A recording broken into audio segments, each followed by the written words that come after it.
बोल वृंदावन बिहारी लाल की जय, बोल बांके बिहारी लाल की जय, बोल काशी महात्म की जय।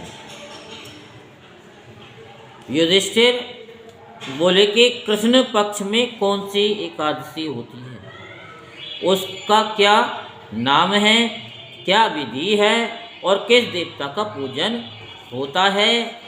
हे जनार्दन, ये मुझसे विस्तार से कहिए।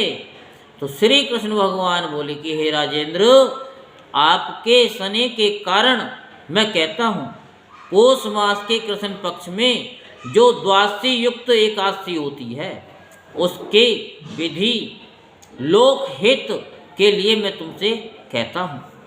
इस एकादशी का नाम सफला है। क्या है? इसके नारायण अधिदेव विधि पूर्वक उनका पूजन करें। विधि से ही एकादशी का व्रत करना चाहिए। हे राजन, जो सदा एकादशी का व्रत करते हैं वे सर्वदा मेरे प्रिय हैं। अब सफलता एकादशी पूजन की विधि सुन लो बड़े ध्यान से। व्रत के दिन अच्छे ऋतु फलों से मेरा पूजन करें। स्वच्छ नारियल का फल, बिजोर, जंभीरी, अनार, सुपारी, लौंग और अनेक प्रकार के आम के फल और धूप से विधि पूर्वक भगवान का पूजन करें। सफला में दीपदान का विशेष उत्तम रहा है। रात्रि में विधि पूर्वक दीपदान करना चाहिए। जब तक नेत्र खुले रहें तब एकाग्र चित्त से रात्रि में जो जागरण करें उसके पुण्य का फल सुनो।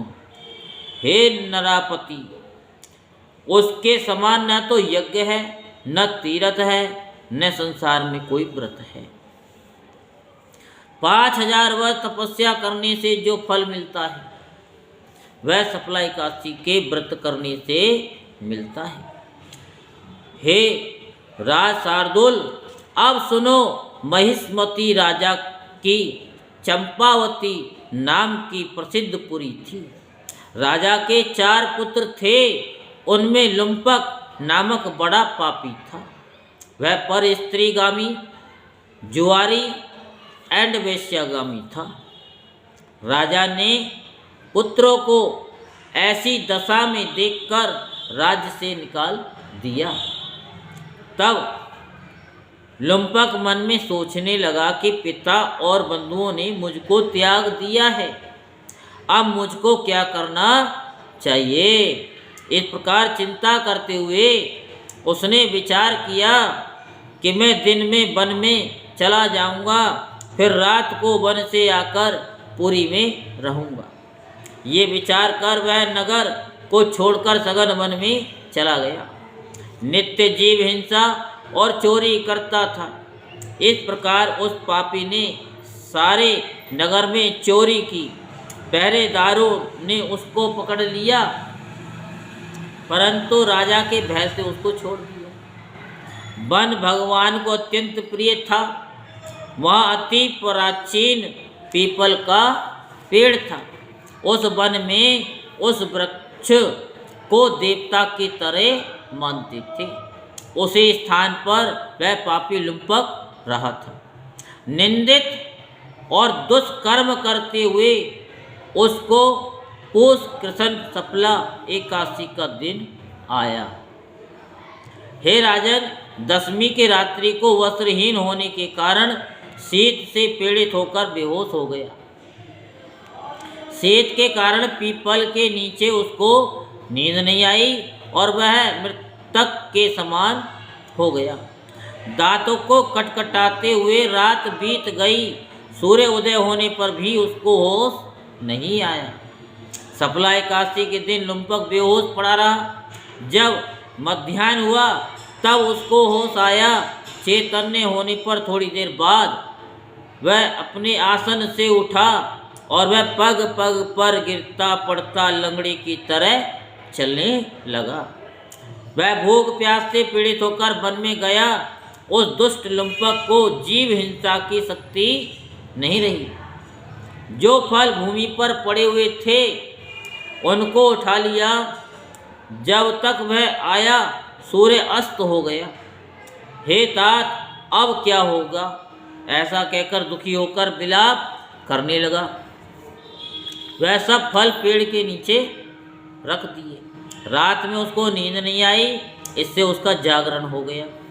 मधुसूदन भगवान ने उन फलों का पूजन और सफला एकादशी का व्रत स्वीकार कर लिया। इस प्रकार लुम्पक ने अकस्मात व्रत कर लिया। इस व्रत के प्रभाव से उसको निष्कंटक राज्य मिल गया।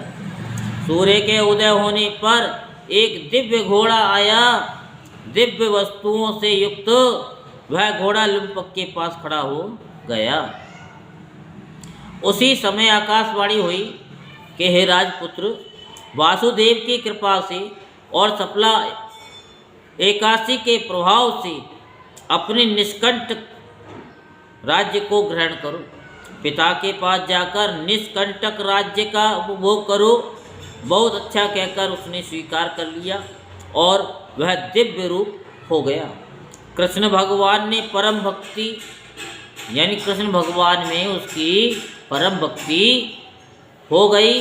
सुंदर आभूषणों को धारण करके पिता को प्रणाम करके घर में रहने लगा। उस विष्णुपुत्र को पिता ने निष्कंटक का राज्य दे दिया। उसने बहुत वर्षों तक राज्य किया। एकादशी के दिन वह भगवान की भक्ति में लीन रहने लगा। वृद्धावस्था प्राप्त होने पर पुत्र को राजगद्दी देकर मन को स्थिर करके विष्णु की भक्ति में तत्पर होकर वन को चला गया। इस प्रकार से जो सफला एकादशी का व्रत करते या सफला के महात्म को सुनते हैं वे इस लोक में यश लेकर निसंदेह मोक्ष को प्राप्त करेंगे। बोल वृंदावन बिहारी लाल की जय। बोल बांके बिहारी लाल की जय। जय श्री राधेश्याम, जय जय श्री राधेश्याम, जय जय श्री राधेश्याम।